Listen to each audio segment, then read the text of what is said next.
students, I am CA Harshita Rizwani from HR Institute of Studies. Today we would be starting with a new chapter in SS for Standard 8 student. The name of the chapter is Environmental Changes, right? So, environmental changes के बारे में पढ़ने वाले हैं.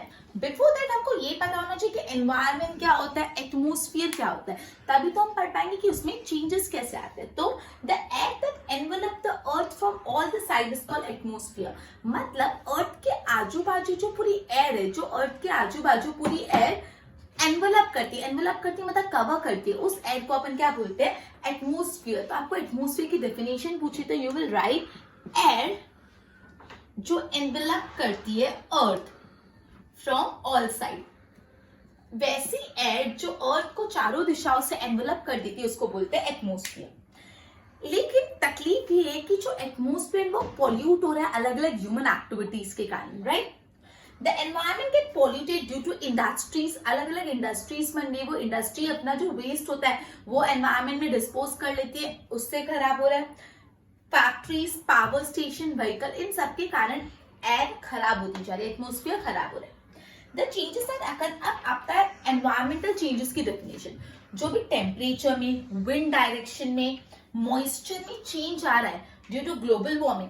आपने सुना है global warming हो रही है, वो क्या हो रही है आगे पढ़ेंगे. लेकिन जो ग्लोबल वार्मिंग के कारण टेम्परेचर में बदलाव आ रहा है, मतलब कभी कभी आपको लगता है कि अगर 4 बजे तो 4 बजे भी लग रहा है छांव हो गई, और कभी कभी 6 बजे भी आपको धूप लगती है, राइट. कभी कभी अर्ली मॉर्निंग एकदम धूप आ जाती है, कभी छांव हो जाती है. टेम्परेचर बहुत वेरिएट होते हैं एक ही दिन में. अरे एक ही दिन क्या, अभी धूप है, थोड़ी देर बाद आपको दिखता है कि एकदम टेम्परेचर कम हो गया, एकदम ठंडक आ गई, वापस आधे घंटे बाद टेम्परेचर हाई हो गया.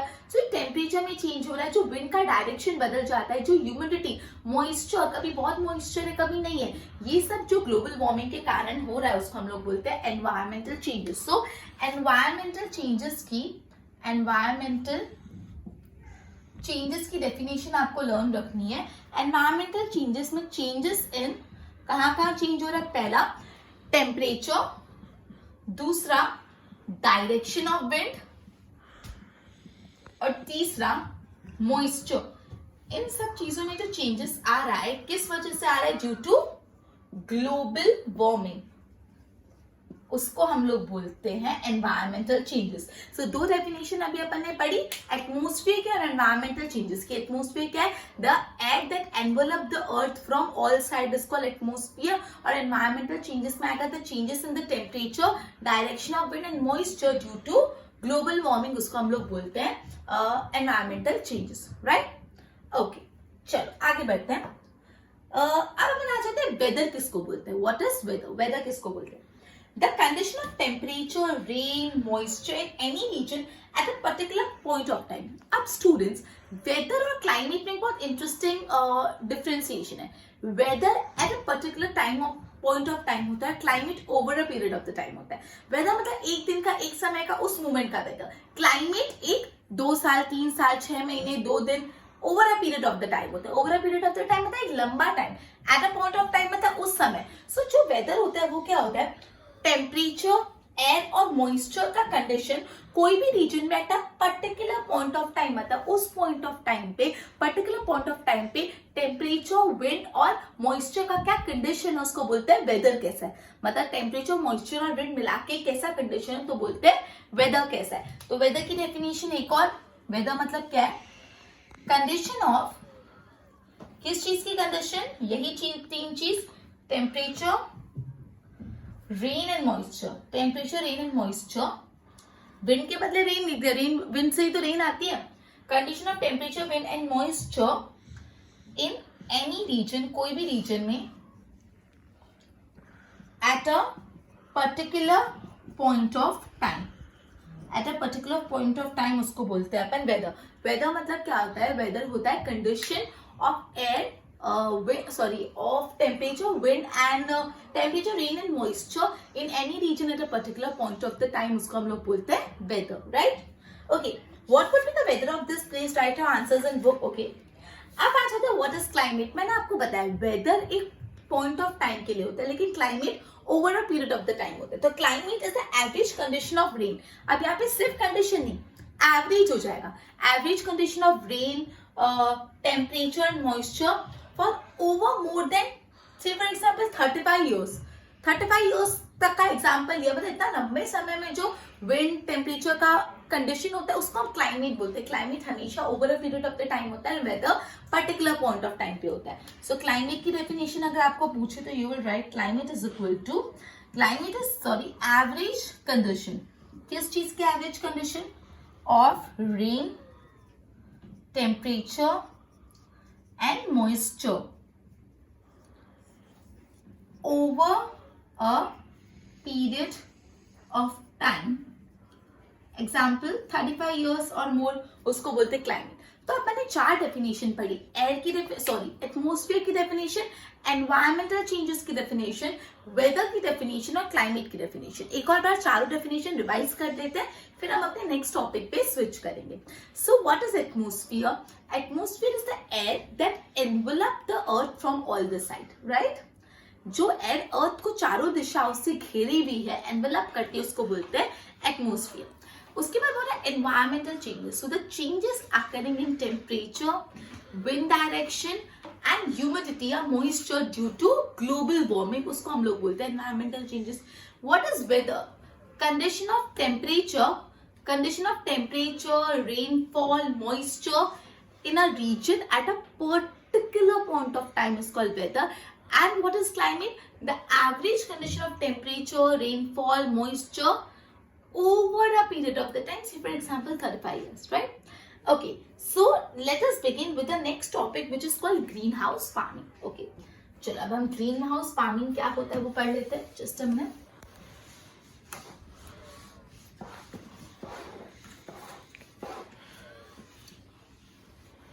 Okay, next topic is greenhouse farming. Countries with a cold climate receive less heat from the sun. Obviously, जिस countries में क्लाइमेट ठंडा रहता है वो कंट्री में सन की हीट कम आती है. जिस कंट्री में क्लाइमेट थोड़ा ठंडा रहता है वहां पे सन की हीट कम आती है. This hampers the growth of plant and vegetation. अब अपन सबको पता है कि प्लांट और वेजिटेशन को ग्रो करने के लिए सनलाइट चाहिए होती है, लेकिन बहुत ठंड होती है जिस कंट्री में वहां पे इतनी सनलाइट नहीं आ पाती, और इससे प्लांट और एनिमल्स की ग्रोथ प्लांट और वेजिटेबल की ग्रोथ हैम्पर हो जाती है, मतलब अटक जाती है, रुक जाती है. So hence arrangement are made to accumulate adequate heat of the sun. इसलिए कुछ ऐसे अरेंजमेंट किए जाते हैं कि सन की हीट अकोमोडेट कर पाए, इकट्ठा करके रख पाए. ठीक है, अब ये कैसे करते हैं? The roof is made up of either glass और cloth to allow the sunrays to penetrate. अब जो भी हाउस के रूफ होते हैं वो ग्लास से बनाए जाते हैं या तो क्लोथ रख के बनाए जाते हैं, जिससे क्या होगा, जो सनरेज है वो अंदर आ पाए, पेनिट्रेट कर पाए, मतलब अंदर आ पाए, and sustain the heat inside the building. और जो भी सनरेज अंदर आ रही है और हीट अंदर रह पाए, सस्टेन कर पाए. And this practice is known as greenhouse farming, और इसको बोलते हैं ग्रीन हाउस फार्मिंग. मतलब समझो, जिस कंट्रीज में क्लाइमेट बहुत कोल्ड रहता है वहां पे सनरेज कम रिसीव होती है, और जब सनरेज कम रिसीव होती है तो प्लांट और वेजिटेशन की ग्रोथ हैम्पर हो जाती है, रुक जाती है. इसलिए इस चीज का क्या सोल्यूशन है? तो ऐसे में जो रूफ्स होते हैं, जस्ट हमने द रूफ जो होते हैं घर के, वो तो ग्लास से बनाते हैं या तो क्लोथ से बनाते हैं. इससे क्या होगा, सनरेज इजीली पेनिट्रेट कर पाएंगे, मतलब अंदर आ पाएंगे, अंदर आके सनरेज या हीट सस्टेन रहती है, अंदर हीट अब्सॉर्ब हो जाती है, अकोमोडेट हो जाती है, और इसको बोलते हैं हम ग्रीन हाउस फार्मिंग. क्लियर? एकदम क्लियर हुआ ग्रीन हाउस फार्मिंग क्या होता है? Okay, next topic is changing climate. Okay, changing climate में अगेन इतना कुछ डिटेलिंग नहीं है, डायरेक्टली आपको ग्लोबल वार्मिंग किसे कहते हैं ये टॉपिक आ गया. ग्लोबल वार्मिंग, आपने बहुत बार वर्ड सुना यार, ग्लोबल वार्मिंग बढ़ रही है, ग्लोबल वार्मिंग हो रही है. तो कभी मन में आया कि ग्लोबल वार्मिंग एक्चुअली होता क्या है? राइट, हमने वर्ड बहुत बार सुना, बहुत लोगों से सुना कि ग्लोबल वार्मिंग हो रही है, but what does this actually mean? आज हम इसको समझेंगे ग्लोबल वार्मिंग होता क्या है. Right, okay, global warming refers to unequal and continuous rise in the average temperature of the Earth's climate system due to greenhouse gases. Actually क्या होता है देखो, पहले सिंपली समझते हैं, फिर हम डेफिनेशन के वाया जाएंगे. ग्रीन हाउस गैसेस कौन सी होती है? कार्बन डाइऑक्साइड, मीथेन, ये जो गैसेस होते हैं उसको हम ग्रीन हाउस गैसेस बोलते हैं. अब जब ये ग्रीन हाउस गैसेस बढ़ जाती है इन द एटमोस्फियर, मतलब जब एटमोस्फियर में सपोज मैं ग्रीन हाउस गैसेस बोलूँ तो एक बार मैं कार्बन डाइऑक्साइड ही समझती हूँ आप लोग को समझाने के लिए, जिससे आपको भी क्लियर होगा। तो अगर green house gas that is carbon dioxide atmosphere में बढ़ जाती है ना, तो एटमोस्फियर जो अर्थ का टेम्परेचर है ना वो बढ़ता जाता है, और जिससे होता है ग्लोबल वार्मिंग। मतलब जब अर्थ का टेम्परेचर बढ़ रहा है क्योंकि ग्रीन हाउस गैसेस बढ़ रही हैं, तब आता है ग्लोबल वार्मिंग। आपने बात पढ़ी होगी कि डिफॉरेस्टेशन से ग्लोबल वार्मिंग होती है। डिफॉरेस्टेशन पहले क्या होता है, मतलब ट्रीज को काट देना। अब जब आप ट्रीज को काटोगे तो क्या होगा, आपको पता है ट्रीज कार्बन डाइऑक्साइड यूज करके फोटोसिंथेसिस करते हैं, लेकिन अगर ट्रीज ही नहीं होंगे तो कार्बन डाइऑक्साइड कोई लेगा ही नहीं एनवायरमेंट में से। कार्बन डाइऑक्साइड लेगा ही नहीं तो मतलब एनवायरमेंट में कार्बन डाइऑक्साइड का कंटेंट बढ़ जाएगा, और कार्बन डाइऑक्साइड एक ग्रीन हाउस गैस है, तो ग्रीन हाउस गैसेस बढ़ी तो क्या हुआ, अर्थ का टेम्परेचर बढ़ा, which ultimately leads to global warming। Global warming मतलब वही होता है कि टेम्परेचर बढ़ रहा है, और टेम्परेचर कब बढ़ता है, ग्रीन हाउस गैसेस से। ठीक है, जब हम कोल पेट्रोलियम बर्न करते हैं तो कौन सी गैस निकलती है, ग्रीन हाउस गैसेस निकलती है, और ये ग्रीन हाउस गैसेस एटमोस्फियर में बढ़ती है, जिससे टेम्परेचर बढ़ता है और जिससे होता है ग्लोबल वार्मिंग। तो आप कोई भी ग्लोबल वार्मिंग बोले इसका मतलब क्या हो रहा है, अर्थ का टेम्परेचर बढ़ रहा है, एंड क्यों बढ़ रहा है, because of green house gases. So definition पढ़ते हैं। Global warming means unequal and continual rise। unequal and continual rise, एक तो unequal कभी ज्यादा कभी कम, और continual unequal और continual rise हो रहा है। किस चीज में rise हो रहा है, in average temperature of Earth's climate। अर्थ का जो क्लाइमेट है उसमें अनइक्वल और कंटिन्यूअल राइज हो रहा है। क्यों हो रहा है, due to green house gases, तो उसको बोलते हैं ग्लोबल वार्मिंग। मतलब ग्लोबल वार्मिंग में there is an unequal and continuous rise in the average temperature of earth climate due to green house gases, उसको बोलते हैं हम ग्लोबल वार्मिंग। ठीक है, it occurs when certain gases in atmosphere entrap the infrared radiation। ये greenhouse कब होता है, जब कुछ कुछ गैसेस यूवी रेज को कैप्चर कर लेती है। This effect make the planet warmer which subsequently reaches to global warming. मतलब ऑब्वियसली जब ग्रीन हाउस कंटेंट बनता है तो प्लैनेट वार्म हो जाता है, गर्म हो जाता है, और जिससे ग्लोबल वार्मिंग होती है। ठीक है, देखो आपको दिख रहा है कि किस किस वजह से ग्लोबल वार्मिंग हो रही है। Deforestation, CFC, chlorofluorocarbon, oil, petroleum, इन सबसे carbon dioxide that is green house gases का कंटेंट बढ़ता है। ओके, अब एक आपको न्यूज बताइए फ्रॉम न्यूज़पेपर। वो न्यूज़पेपर की रिपोर्ट एक बार अपन रीड करते हैं। Just give me a minute. Okay, let's read the news of the newspaper. Average increase of 5% in temperature in West Europe, heat experience 14 degrees Celsius in Darjeeling reaches maximum to 28 degree snowfall। ये ना report दी गई, आप paper read करें ना, इसमें इतना कुछ है नहीं, वेदर रिपोर्ट दी गई। ठीक है, how does the earth gate heated. Next topic है अर्थ गर्म कैसे होता है। ग्रीन हाउस गैसेस, लाइक कौन कौन सी green house gases are be important. एक तो मैंने कार्बन डाइऑक्साइड बताया, दूसरा nitrous oxide, methane, chlorofluorocarbon, halocarbon, ये सारे ग्रीन हाउस गैसेस होते हैं। सो ये सारे गैसेस बहुत एक्टिव रोल प्ले करते हैं in the green house effect. Obviously green house gases green house effect में रोल प्ले करते हैं। कौन से ग्रीन हाउस गैसेस होते हैं, carbon dioxide, methane, chlorofluorocarbon, halocarbon. The increase in the proportion of these gases, जब ग्रीन हाउस गैसेस बढ़ जाती है सो क्या होता है, प्रॉब्लम ऑफ ग्लोबल वार्मिंग। कितना सिंपल स्टूडेंट्स, मैंने आपको एक क्लियर ऑलरेडी कर लिया है कि अर्थ हीट कैसे होता है, हाउ अर्थ गेट हीटेड। तो अर्थ हीट कैसे होता है, तो जो green house gases, green house gases मतलब carbon dioxide, methane, nitrous oxide, chlorofluorocarbon, halocarbon, ये इंक्रीज हो जाते हैं तो अर्थ वार्म हो जाता है, जिससे होता है, और अर्थ वार्म होता है उसको ग्रीन हाउस इफेक्ट बोलते हैं, और उससे अल्टीमेटली होती है ग्लोबल वार्मिंग। ओके, देखो अब एक यहाँ नीचे पॉइंट दिया हुआ है 7.7 फिगर में, each person in the world releases 4.5 metric ton of carbon dioxide.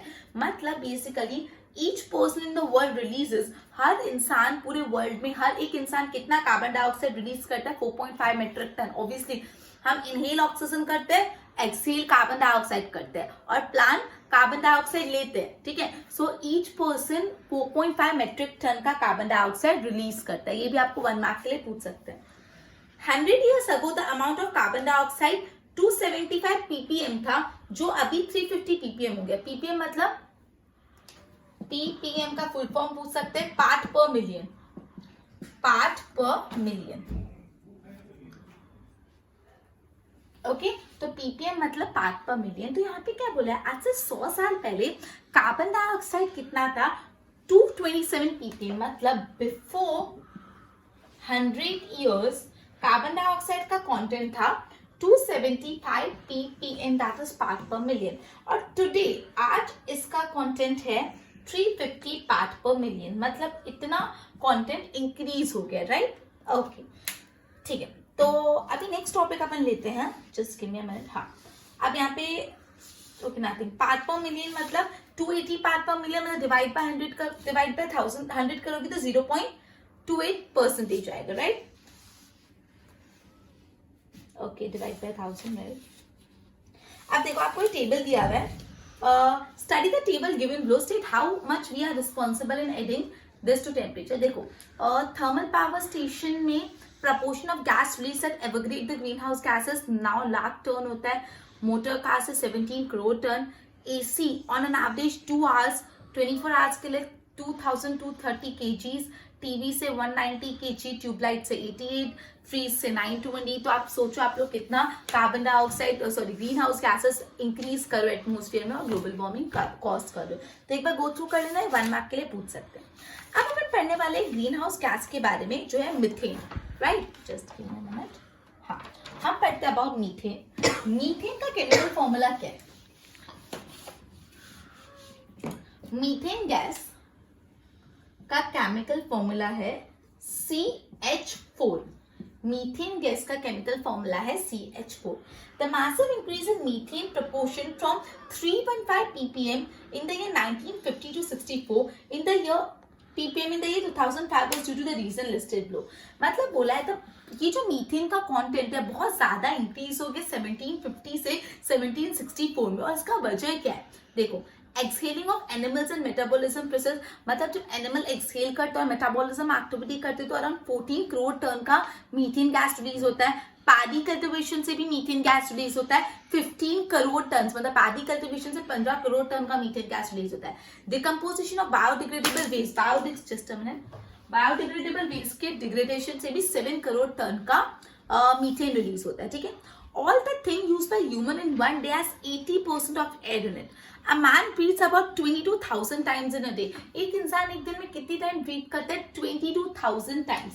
22,000 times a man breathes in a day, right? In this way, man consumes 16 kg of oxygen from environment per day. मतलब हम environment से daily 16 kg oxygen ले लेते हैं.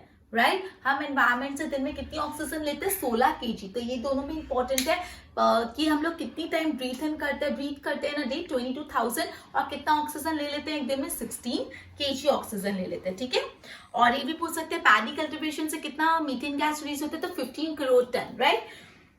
Animal के exhalation और metabolism process से 14 crore ton और बायोडिग्रेडेबल वेस्ट के डिकम्पोजिशन से 7 crore ton. Next green house gas है nitrous oxide. The proportion of nitrous oxide increase हुआ 270 ppm से 319 ppm. अब ये फिगर्स है जो आपको लर्न करने के. नाइट्रस ऑक्साइड पहले 270 ppm था जो 319 ppm हो गया. राइट. अब आ जाता है CFC, that is chlorofluorocarbon.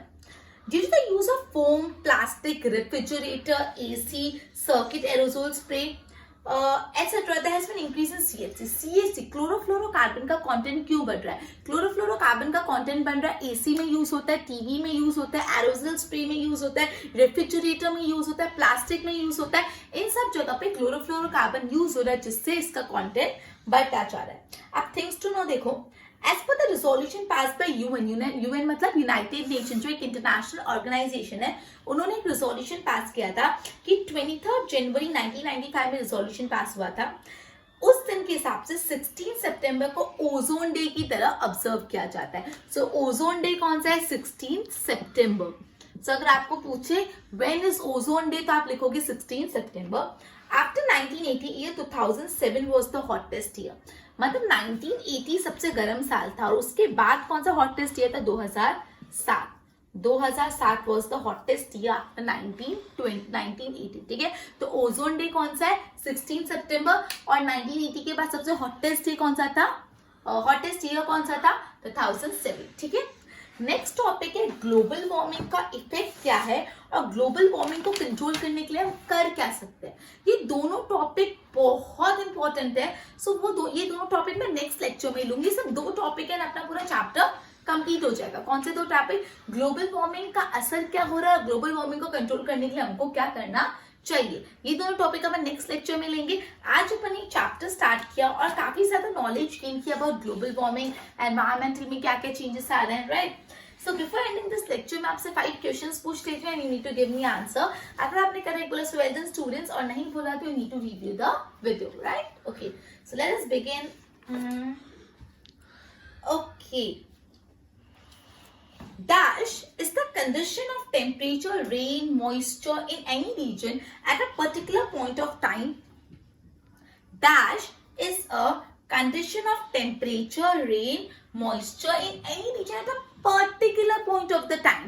And your time ends in 3, 2, 1 and the answer is weather. अगर आपने climate लिखा so बहुत बड़ा ब्लंडर किया, बिकॉज मैं पहले ही बोल चुकी हूँ climate हमेशा over a period of time होता है, कुछ लंबे अरसे का होता है, weather is for a particular point of time. Second question, okay